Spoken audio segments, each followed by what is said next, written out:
Assalamualaikum warahmatullahi wabarakatuh. Perkenalkan, nama saya Ajeng Hawa Dehatanata. Saya berkuliah di Universitas Mataram, jurusan Ilmu Komunikasi, angkatan 2019. Di sini saya sebagai mahasiswa, saya akan memberikan tanggapan saya atau komentar saya mengenai COVID-19 yang lagi heboh-hebohnya di negara kita ataupun di dunia. Pertama, saya akan memberikan tanggapan saya mengenai COVID-19 ini tentang agama. Kenapa saya memberikan tanggapan tentang agama? Karena di sebagian banyak masyarakat tidak mengerti akan COVID-19 ini, bahayanya COVID-19 ini. Dan banyak sekali berita hoax yang menyebar di masyarakat luas, yang membuat semua masyarakat menjadi resah. Contohnya yang bilang kita tuh harus tetap pergi sholat Jumat, atau kita tetap harus beribadah di masjid kita, di tempat ibadah kita masing-masing sesuai agama kita. Itu kan kita kayak mendekatkan diri sama Allah, sama Tuhan kita, untuk memohon supaya penyakit ini atau virus ini segera dihilangkan. Memang itu benar adanya, memang benar harus kayak gitu, tapi tidak mesti di tempat ibadah, karena virus ini tuh kayak sangat berbahaya yang bisa mematikan dan membuat kita semua manusia menjadi sakit atau rugi gitu. Kenapa saya bilang rugi? Karena rugi bukan merugikan diri kita sendiri aja, tapi melainkan banyak orang yang kita rugikan. Kayak kehidupan tidak bisa menjadi seperti normal kayak dulu lagi, terus tidak bisa beraktivitas dan banyak hal yang lainnya. Makanya para ulama atau ustadz-ustadz itu menyuruh kita untuk berdiam diri di rumah dan melakukan ibadahnya. Karena kalau kita melakukan ibadah ke masjid atau ke tempat ibadah lainnya, virus kita nih sehat, terus kita nggak tahu kalau teman kita sholat itu atau jamaah yang lainnya itu terkena virus atau sedang sakit apa dan bisa menular ke kita. Itu makanya kita disuruh beribadah di rumah.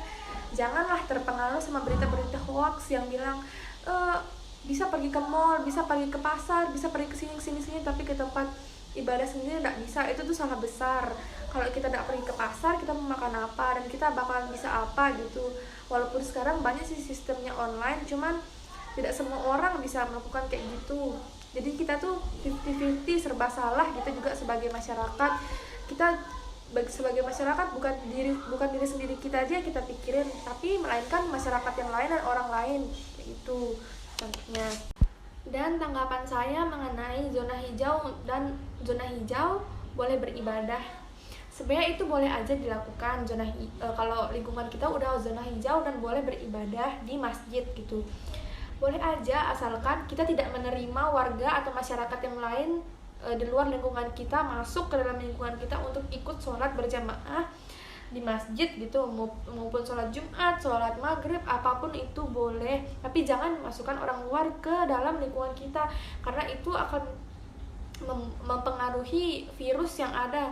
Seperti yang saya bilang tadi, kita tidak tahu kalau orang itu dia sakit atau batuk pilek atau sakit apa tuh kita tidak tahu, karena dia aja bisa membawa virus dari luar masuk ke lingkungan kita tuh.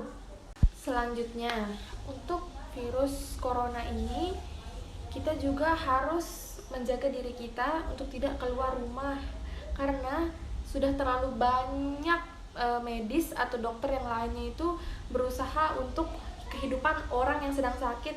Makanya kita disuruh diam di rumah itu supaya untuk mengurangi virus corona itu menyebarnya.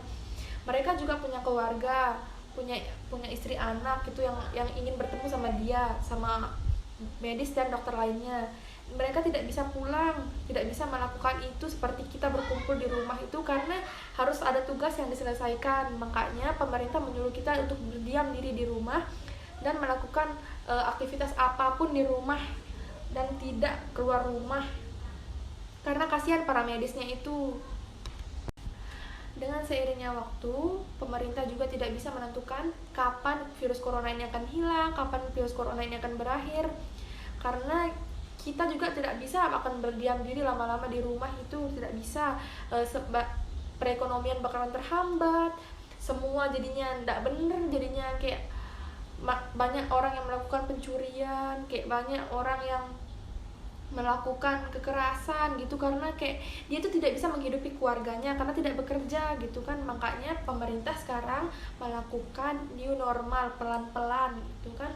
Namun melakukan new normal itu juga kita nggak boleh dengan seenak hati untuk keluar gitu aja kesana kesini. Kita keluar harus menggunakan alat protokol, yaitu seperti masker, membawa hand sanitizer atau cuci tangan kemanapun kalian pergi. Itu mungkin sekian tanggapan dari saya. Mohon maaf apabila ada salah-salah atau salah kata. Assalamualaikum warahmatullahi wabarakatuh.